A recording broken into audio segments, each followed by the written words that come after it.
Down to Avli May and the Team Liquid jungler. Thanks, guys. I'm here with Smithy. Congratulations on your win against Clutch Gaming. And I want to ask you, what was the game plan going into this match? I don't think we have any specific game plan for pretty much any team. We just play our own game, and yeah, like everyone just communicated really well during this game, and we played pretty cleanly. What do you think was your winning factor then? Winning factor was just, I guess like this game was just like everyone was like collapsing really well. So like if they invaded our jungle, if they wanted to fight, we were always like our team was always ahead, and like we just countered their play. Now, around this time last year, it was the rebirth of Xmithy. Everyone had their eyes on you. See you rolling your eyes, but trust me, everyone was going crazy for you on Immortals. Now that you're on a team filled with all of these superstars, how does that compare? I guess like this team, I kind of take like a backseat role since like everyone's really vocal in this team, and I don't have to speak out loud like much more than I used to in Immortals. And it's like a good and bad, I guess, because sometimes I want to do more, like sometimes I want to do less. It's just like, I guess it's like a good in between for this team. Well, having played together, you've now both won and lost the game from yesterday.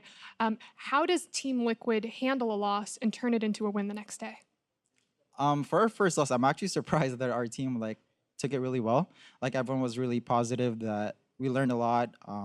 Let's do better next time. And yeah, we learned a lot. We did like a few hours of talking, and then yeah, we figured out what we did wrong and what we can do better. Well, congratulations again on your win, and thank you so much for taking the time to talk to us. And to wrap up the day, let's go back to our analyst desk. Thank you very much. Avli, Team Liquid picking up a win here, but we set it up to be a bot lane focused game. That's where all the attention was going to go, and in a way it was, but to me, I feel like only one team was aware of that fact. And they won. And that team won the game. Yeah, because we have done this. We did one of these yesterday where we compared Huni versus Licorice. That's kind of irrelevant in this game because we had a double lift and all of Team Liquid against Hakuho and was not a Apollo. 2v2. Yeah, and just to talk about this draft a little bit, one team clearly was drafting for what was a 1-3-1, and the other team was drafting to smash bottom lane. Yeah, so obviously there's all three picks of solo laners and jungle on the top side of the map for Envy, or excuse me, Clutch Gaming, and so they're leaving their bot lane. Yeah, it happens. And then they're leaving their last picks to grab their bot lane, and Team Liquid's like, great, we're gonna keep throwing bans at them. You think you have Gnar versus GP, and you should probably get up there sometimes to gank it, but on the flip side, the bot lane is gonna get heavily focused. Yeah, and look at the bans from Team Liquid. It's a Varus, a Kog'Maw, and an Ezreal, so they're stuck on Caitlyn, and they decide to do this lane pressure strat with the double unsealed spellbook. It just doesn't work out. Right, that's to your point of like, the bot lane focus began in Champions like by pinching Apollo down onto the Caitlyn. Caitlyn, along with Braum, they take that unsealed spellbook kind of duo that we've seen for C9. How is this supposed to work? I mean, just in terms of the matchup, it's not even like that great because Taric will be able to heal out a lot of that sustain that you just have through having the fleet footwork for double lift. And you can see specifically with the unsealed spellbook on the AD carry, when we saw C9 and some other teams do this properly, it's when your top side is strong and your bot side is neutralized. Because then you can use the TP on the AD carry or the support to augment the strength of that other side. But as we see here, Team Liquid just took all crush lane masteries right there, as well as brought the whole team down bottom. So those guys with all these utility spells just got crushed. Well, yeah, having utility and trying to play a tempo game is impossible if you're on the gray screen. Right, and that's essentially the approach that Team Liquid took, is saying, hey, fine, if they're going to let us push them in, then let's just dive them under turret and make this even more a winning matchup for us. And this is absolutely a situation where Team Liquid's jungle mid coordinated a lot better on what they wanted to do this game, because Smithy went down there early on, double lift jumps in, getting aggressive, starts blowing summoners from the very get-go of this game, basically, and they didn't let up the entire time. They keep jumping in aggressively after they get this flash. Here's a taste of the dogpiling that took place in the bot lane. Exactly, and notice this is never a 2v2. This is almost always a 3v2, a 4v2, or a 5v2 if you're counting the Gangplank Ultimate, especially this one. That is 5 people contributing to just the 2 members of Clutch. Apollo's like, guys, I made it away. Nope. Didn't. Flash into it. Right there. Oh, it actually does more damage from the move speed of hitting the flash into the bullet. Yeah. Oh, that was hard to watch. Exponential growth for Team Liquid's gold graph.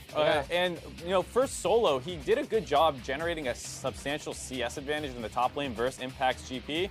But Lyra dying in the jungle off some just suspect invades, his bot lane getting crushed, creating a bit of a power vacuum, so no one could ever get up to help him blow that game open through the top lane advantage. Exactly. A lot of blame does have to go onto Lyra for this because both teams did choose very different strategies. And the counter to someone dogpiling bot lane is to then crush the other side of the map or be in place to do it in the first place. But with WTP, that's actually going to be just systematically weaker. Right. And the fact that Lyra was just kind of dying in random places made the dives that TL sent bottom lane unpunished. Yeah. That much more effective because there's no response, either by counter ganking or by making a play happen elsewhere on the map. For Team Liquid, when they're winning, damn, they look good so far. I mean, that's the thing, though, right? It's when they're winning. They've had a couple come-behinds as well, but in their 3 victories, they've looked damn good. I think they've shown potentially the best understanding, along with Echo Fox, of how to close a game out when they have a lead. And you can see that kind of built-in synergy from Ole, Smithy, knowing, like, let's grab this Rift Herald next, let's use it this way, let's keep pushing our advantages harder. And that's why they look so dominant in their wins. They have stalled out a couple times when they don't get the advantage right away, or if the mid game comes around without a clear advantage for Doublelift or something. But when Doublelift is ahead, this team is rolling. And that's their main strength, is when they get bot lane ahead, they crush. I actually feel like the other lanes haven't done a huge amount other than any little advantage they have. They just send it bottom lane over and over. So that part of the game, they have been the best in the LCS. Flip side, for Clutch Gaming, it's going to be a tough loss to stomach, kind of for that reason, where I'm sure Lyra, as an individual performer who's expected to be, near that top of the jungle, rankings here in North America, this was C, D- performance. I don't even know. Yeah, absolutely. And we had that stat at the start of the day, how he was one of the lowest in CSD, but a lot of times it was kind of forgivable, where he's like playing Eve and getting heavily focused, or CLG is doing a bit of a cheesy level 1 to get it to take E on Zach, and then they're punishing him. This was one where he did not have any net disadvantage starting, and he just threw it away. Right, and isn't that crazy? Because at the top of the, or rather, coming into this game, you had pointed out we've been doing so much talking about Lyra and Febivin and this duo and what they can do for the team, and then hey, they've shown us some pretty sweet stuff, and then the moment we swap the focus elsewhere, they seem to have fallen apart a little bit. Sweet Saturdays, really sad Sundays. I guess. Both these times, Lyra and Febivin have smashed in their first game of the week, and that's completely coincidental, I feel like. It just does speak to some huge inconsistencies, though, in those two being able to take over the game. I think inconsistent is the right word. They did turn a couple ganks in the mid lane. Pobelter tried to outplay him and couldn't, but you have to stay within the realm of not inting while you're doing that. Not inting is a good strategy in League of Legends. Now, there were plenty of S-tier performances this week, but there are only 5 spots in the OP5, so this week's OP5 are Darshan, Dardoch, Phoenix, Sneaky, and Smoothie. First up in the top lane, CLG's Darshan. Yeah, interesting picking the OP5 for us this week as well, because only one team went undefeated, and that was Echo Fox. But Darshan was smashing in the game they lost against Clutch, and then went unkilled in this really long game against Golden Guardians, where he was the one clutching out a lot of those plays at the end of the game. It's a situation where a lot of top laners had things working for and against them. Good laning phases turned into bad team fighting. Bad early lanes turned into good team fighting. And then the one consistent player that we could identify was Darshan, despite the fact that his team around him is very, very inconsistent. Right, yeah. It was a tight conversation there, though, for top laners. Moving right along to the jungle, we find Echo Fox's Dardoch. Much easier conversation to have. He's amazing so far in the split. This is... Zach. Like, take the Dardoch that was rookie of the split 2 years ago and be like, I wonder where he'll be in 2 years, like before all the toxicity and switching teams. This is like, where you would want. Yeah, man, he'd be crushing the NA LCS. That's what he's doing right now. So the first 2 weeks of this split feel like Dardoch finally starting to live up to some of that potential. We've seen it before, but he definitely played great this 2 week. years later, off the Lee Sin onto the Zach. That's what you want to see for career growth. Just learn tanks. There you go. Man, I love it. I love it. I also actually really love that soundbite, though, where it seems like this whole idea of toxicity, the toxic team, seems to be unifying pulling them together, It's man. unifying them. It's banding them together. You heard that, like, oh, if we huddled like that, we'd all be in a fist fight. I love that they're using it as a unifying sentiment. Moving right along to the mid lane, we find Fox's Phoenix. He is a player who has a hard time shining on his team because you have Dardoch and Huni, who are a bit of attention grabbers. But over the course of the weekend, and even last weekend, he's put in really, really amazing performances in the game versus C9 when it was really back and forth. His team fighting won them that game in a lot of ways, as well as later on in the games today, another huge performance for him. Jad, this is going to open up conversations about what happens when Fly oh, sorry, wrong team. What am I thinking? Well, you're thinking because they actually switched out Challenger teams last year. Phoenix was playing in Challenger, and then Fly came. And here he is up, yep. And Phoenix had kind of disappeared off the face of the LCS Earth. Now he's back performing, which is impressive. Yeah, very much so. In the bot lane, we have both C9 members, Sneaky and Smoothie. This, we talk a lot about Licorice this week and how much focus he was getting with all his counter picks, but a lot of that was made possible and successful due to the fact that Smoothie and Sneaky were stepping up in the bot lane, winning their laning phase, and then rotating onto the map, getting these good unsealed spellbook teleports in, as well as just great Taric ultimates out of Smoothie to save and keep things alive. Yeah, going double unsealed spellbook in the bottom lane, as these guys did, is actually harder to lane with than going with something like Fleet Footwork. So the fact that they split lanes and then were still able to teleport means they were playing really well in those lanes. Good on them there. Any more discussions around these players that you guys want to have? No, I just think that Smoothie was clearly performing as the best support this game, or this weekend. The flash forward on Taric to get the ultimate onto his jungler was just a beautiful play and really heads up, which is what we want to see more of out of him. Please, please, please, more epic plays. With our Game 5 in the books, let's take a look at the standings. The Echo Fox stock continues to rise as they end week 2 in first at 4. Scary little day for them, though. It was a scary day. 100 Thieves, Cloud9, Team Liquid end the day in second, leaving CLG, Optic Gaming, and TSM at 7th. In 1 and 3 score lines. Now let's pull up your predictions to see how things shook out for you this week.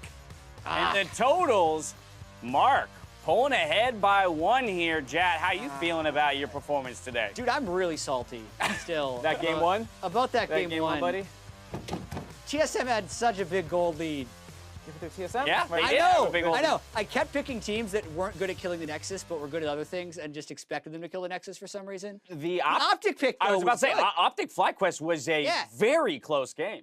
I have to tip my cap there to him, and 1 game is not a substantial lead. He was up on me 1 game at the end of last weekend. Now I'm up 1 game, we'll see. What if I just said I was better in best of 3s? Better at predicting best of 3s?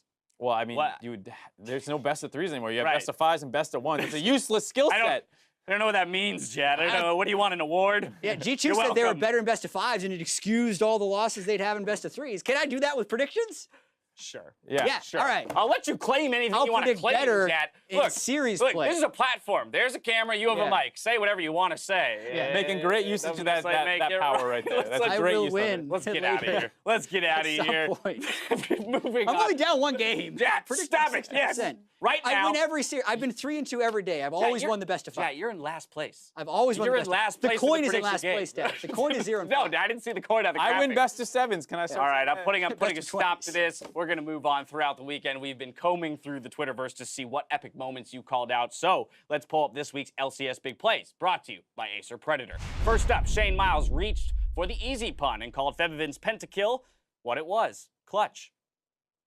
And there's the kill onto Biocross. Double kill so far with the Azir. Pops the hourglass to buy a few more seconds. Starstron. So it gets bounced up and taken down. 3 kills already for Azir. Ooh, onto the back line. This next could be a penta. This could be number 4. This could be the penta. On towards Rain over the bind is there. Give it to him. He deserves it. And the penta kill for Febiven. Sejuani coming, okay? Sejuani here. Sejuani knows. Go Jace, go Jace. Go Jace. Get the penta, get the penta, get the penta. Penta.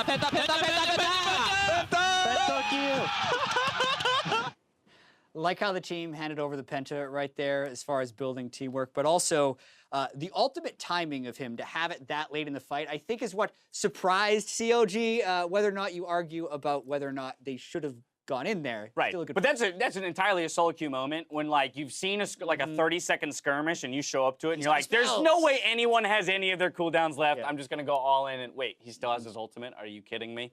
All right, next up, Arizo had caps lock engaged for the Echo Fox jungler's ult prediction. Let's take a look. Grish getting hit up, he'll be able to. Oh my God! No way, Dardoch! The Arctic Assault prediction onto Licorice. Okay, I'm moving to Jace. Jace. He might have no. Oh, nice. Go to the pressure Nash. I love how the whole the communication system goes from like information to whoa.